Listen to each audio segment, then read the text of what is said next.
That's it for this witness. Let's bring in our trial attorney who is analyzing this case for us this hour. Michael Jaafar is with us. Michael, let's talk about what she is charged with, which is aggravated child manslaughter, child neglect, and that leading to a manslaughter. And the way the prosecutor is going to be presenting this in front of a jury when they're at the closing argument is they don't have to say it was knowing, they don't have to say it was willful, but that she should have made a reasonable effort to protect a child from abuse and neglect. Do you think they get there without that second incident? Tough one, Julia. So I disagreed that the first one should not have been in. I could see the judge's logic. The judge doesn't want this case to come back from the appeals court on a boomerang because he admitted something that was overly prejudicial. And also maybe the judge would have thought there's enough here to convict her because we're just looking at a manslaughter. We're not looking at a murder one, murder two. I think it's going to be, I don't think it's going to be that tough to get there because of the fact that this child suffocated in the garage while she was playing the piano. I think there's enough here to get her there. They don't have to show intent. They don't have to show that she was knowing. They just have to show that she was negligent or reckless. And the fact that this kid was a vulnerable child, I think under Florida law, if they're like under 18 or they're an elderly person, that takes you from a regular manslaughter to a manslaughter. This kid was 7 months old.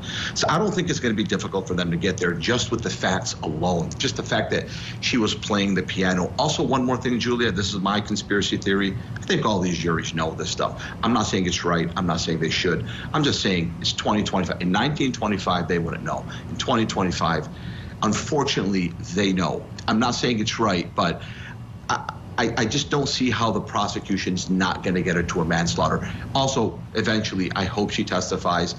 That right there will tell you whether or not she has any shot at beating this charge of aggravated manslaughter. Absolutely. We will see if that happens. If she actually takes the stand, there wasn't a mention in the opening statement of whether or not they're promising that she will testify, but we will see. Michael Jaafar, stand by. We're going to get to a break and we'll get back in for more of the testimony in this case, the Forgetful Grandmother Manslaughter Trial happening in Polk County, Florida.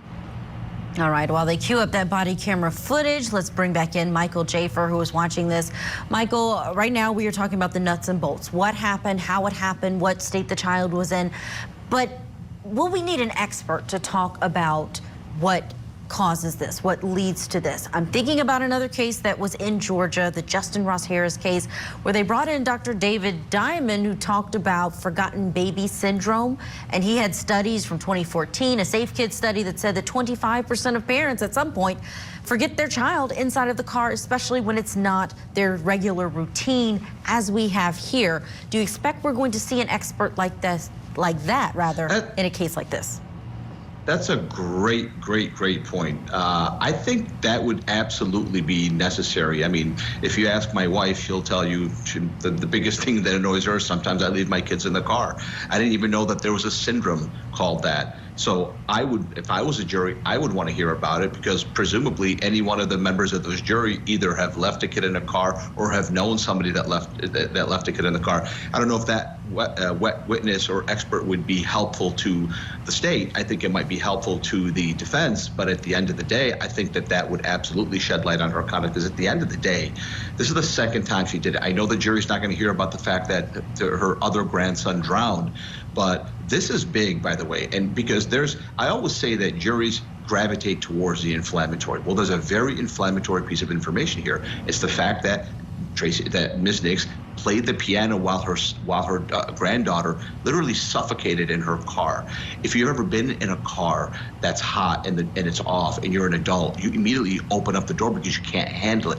But a kid is defenseless. So I think a witness like that would absolutely shed light because are you just a bad person? Or do you just have a hole in your soul? Or do you suffer from, you have something that happens to all of us, which is the syndrome where you just forget a kid in the car? I would want to know about it. If I would want to know about it, I know the jury would want to know about it. I hope that happens. We've seen some excellent advocacy in some of these cases. We've seen some poor advocacy in some other cases.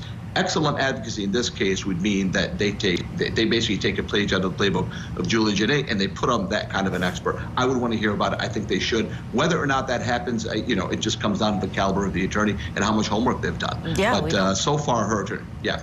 No, certainly. Yeah, no, so far, a great defense, it seems, by her attorney. We'll see how it goes. And we don't know if the judge has allowed in that kind of information, but we're watching it all together. That body camera video is ready. Michael Jaafar, thank you for your analysis.